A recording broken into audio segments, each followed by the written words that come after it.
But something really remarkable happens, which is that, well, two things, really.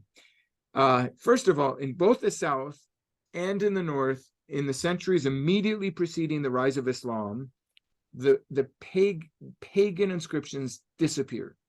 So by the 4th century in South Arabia, basically Yemen and southern Saudi Arabia, by the 4th century, there are no more pagan ancient South Arabian inscriptions. And then something similar happens just a little bit later in the North. So by the 6th century, so the 500s, there are no more pagan ancient North Arabian inscriptions. So we have a whole number of inscriptions, but they're all monotheistic, both in the South and in the North. That's very interesting. So just a point, maybe, the viewers may be wondering this. So just to be clear, we have pagan inscriptions up until then, around this time. Tens of thousands of them. I mean, huge numbers of pagan inscriptions. So it's not merely a question of a lack of evidence. There's a transition that happens in the inscriptions. Exactly. It's and I mean the sheer numbers of the early pagan inscriptions sort of show that there's a real transition, right? Because you would expect there'd be something. I mean, if paganism, at least pagans are still there and writing inscriptions, we would have found some of them by now from in the North, the 6th century, and in the South, earlier than that. So, I mean, that's really significant. And the inscriptions don't disappear. We do find inscriptions. In focusing on the North now, although ancient Paleo-Arabic inscriptions have also been found in the South. Christian Robin has worked on that in a site called Hima, near Najran in the South. But in any case, these inscriptions also, the Paleo-Arabic inscriptions are all in a script that's recognizable as an earlier form of what the Qur'an was written in, and what became the standard Arabic script. So, just to make this really clear, so there are two different elements of transition. One, pagan to monotheistic, and then two, a whole variety of scripts that were once used to write the ancient North Arabian inscriptions to one script, which is Paleo-Arabic. It's a form of early Arabic that transitions out of the Nabatean Aramaic script. And this happens before Islam, the transition to the Paleo-Arabic script. So this, I mean, again, Ahmed Jalad is the expert here, and I'm just really, funneling his knowledge in the book and in whatever I'm saying coherently or incoherently now. I mean, this transition happens 5th, 6th century in ancient North Arabia, where suddenly all of the variety of scripts disappear, and what we see is this one Paleo-Arabic script, an early form of the Arabic script. And we see that at the same time, the inscriptions are monotheistic. It suggests that, I mean, if Islam is sort of a religious revolution beginning in the early 7th century, it suggests there was a revolution before the revolution. Something happened, somewhere around the early 6th, maybe late 5th century, in which, it's in part religious, but in part cultural, because both the religious nature of the scripts and the actual scripts used, the actual writing systems used for these inscriptions changes dramatically and almost suddenly. That's remarkable, right? And then you discuss one of these inscriptions in the one in Haran. This is, I think it's just in the beginning here, the introduction to part 1, but it's of a Christian martyr, a certain John, and it's in southern Syria. Could you discuss that? You talk about the religious shift that's going on, a quite dramatic shift, it seems. Is it a Christian one? Do we have evidence for that? Or, is it just general monotheism, whatever that would be? Yeah, maybe if you could say a few things about the Haran inscription. Great point. So among the northern Paleo-Arabic inscriptions that have been found, and actually including the one studied by Christian Robin in the south at Hima, every inscription that's been found in Paleo-Arabic script, which basically dates it to around the 6th century, can be identified is monotheistic. None of them have any telltale signs of paganism, any mention of pagan gods or goddesses or rituals. And those which can be identified further, in every case, have proven to be Christian. So there's no Paleo-Arabic script which has necessarily been identified as a Jewish inscription. I keep saying inscript when I mean inscription. Everyone just have to bear with me in my Right, there's no inscription that's Paleo-Arabic inscription that has been found which has telltale signs of Judaism. Some of them are just monotheistic and you can't determine further, but those where you can determine further, either because there's an invocation of Christ or because there's a cross or any other Christian feature, those which can be determined further are Christian. And among these is a more sort of monumental inscription, as mentioned on page 6 of the second edition of the book, which is an inscription that's dated to 567 CE, which is dedicated to a Christian martyr, a certain John, not known to us further, which is a bilingual inscription in both Greek and Arabic. And we have this is in Haran in Syria, not in Turkey, but still well to the north of the Hijaz, Mecca, or Medina. There's been other inscriptions found in Syria that are monotheistic and Christian, including one in Zebed, for example, which I believe is trilingual, including Syriac as well, but someone might correct me on that. So, yeah, I mean, that's another point to be made, that what a careful study of these inscriptions suggests is not a move towards some bland monotheism or some general monotheism, but actually a move towards Christianity, so a Christianization among Arabic speakers that takes place before the rise of Islam. Right. And if I remember correctly, there's also an inscription studied by Ahmed al-Jalad that was fairly close to the Hijaz itself, right? In the Hijaz, yeah. In the Hijaz. Yes. Close by Mecca and between, was it Taif and Mecca? Or exactly. Right? So they've published it just recently.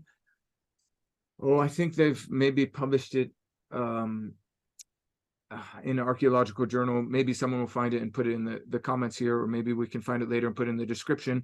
But it's at a site called Rih Zalala, and it's been studied and published jointly by Haytham Siddiqui and Ahmed Jalad. It's a general monotheistic inscription, but it's very close. I think it's like 75 kilometers from Mecca, in a place called Sail al Kabir. I think I might be getting that wrong, but it's a sort of an open space between mountain passes.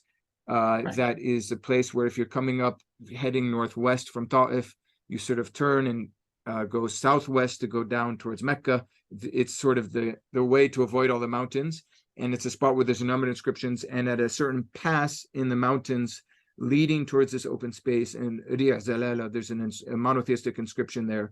So yeah, so there's reason to believe on the basis of inscriptions that the area of Mecca and Medina also experienced this process of transition to monotheism before Islam. Right. And then how does this bear into the larger argument of the book, maybe?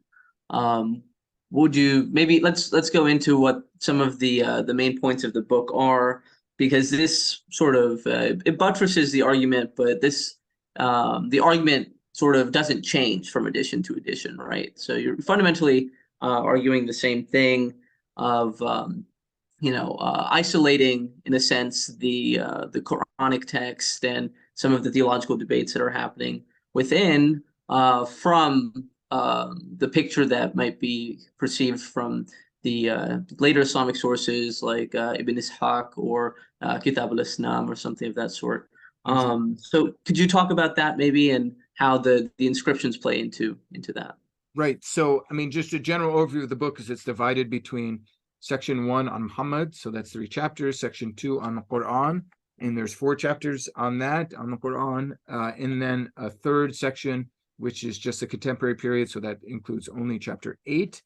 And the section on Muhammad is principally based or dedicated to a presentation of the traditional view of his biography, with some, notes here that actually there's a diversity of opinion on certain things.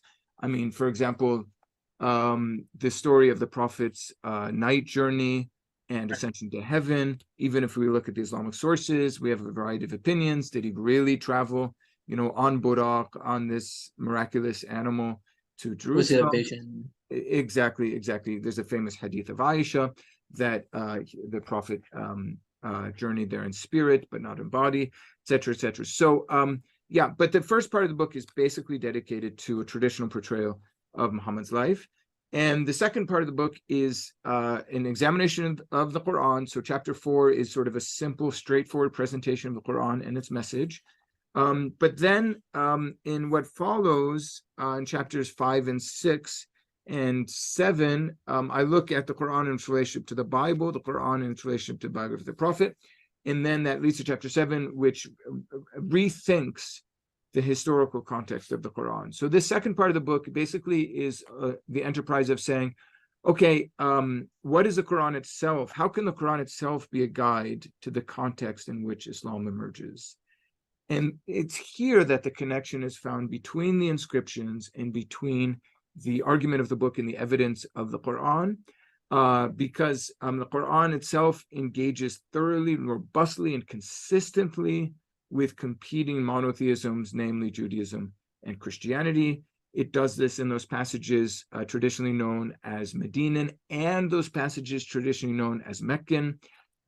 Sort of Medium is a Meccan surah by tradition, which tells a story actually in conversation with certain earlier Christian traditions of the Annunciation and Nativity, and then childhood miracles of Jesus, and many other places Christian material is engaged with in the Meccan material.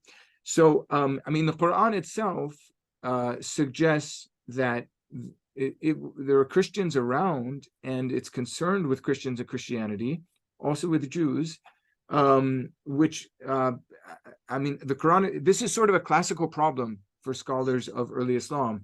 You read the biography and you find no Christians in Mecca or Medina, and Jews only in Medina. And then you read the Quran and you find Judaism and Christianity everywhere, and a deep and abiding concern with the challenge of Judaism and Christianity. So it doesn't seem to match up.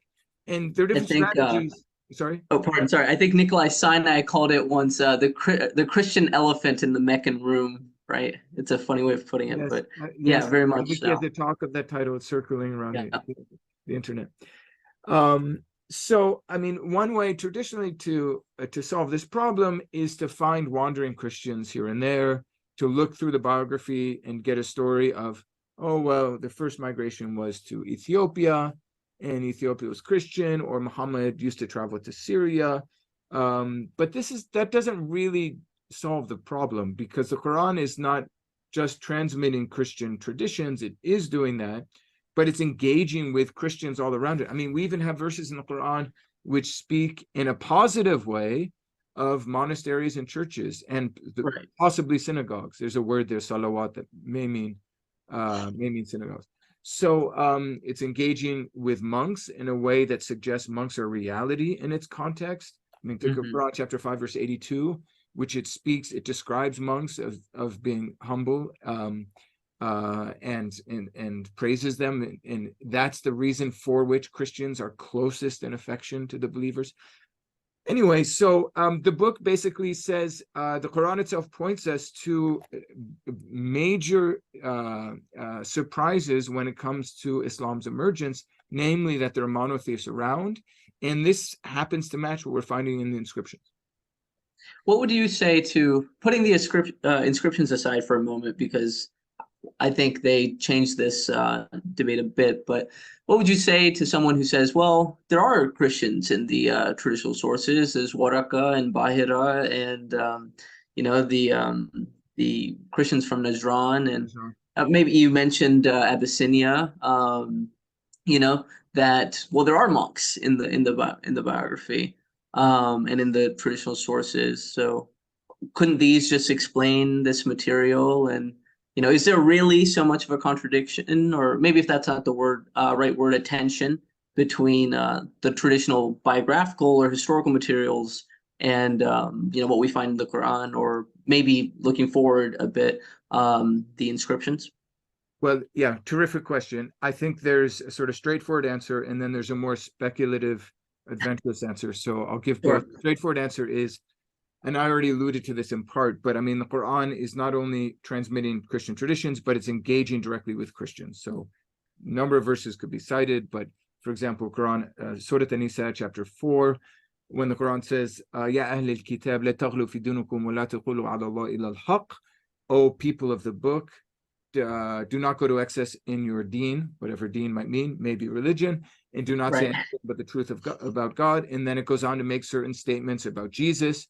It's obviously engaging with Christians and Christian doctrine about Jesus. When the Quran says that the people of the book say, the people of, no, qalat al-Yahud wa Nasara, I think it's the Jews and the Christians say, we are the children of Abraham and we are the children of God and his beloved.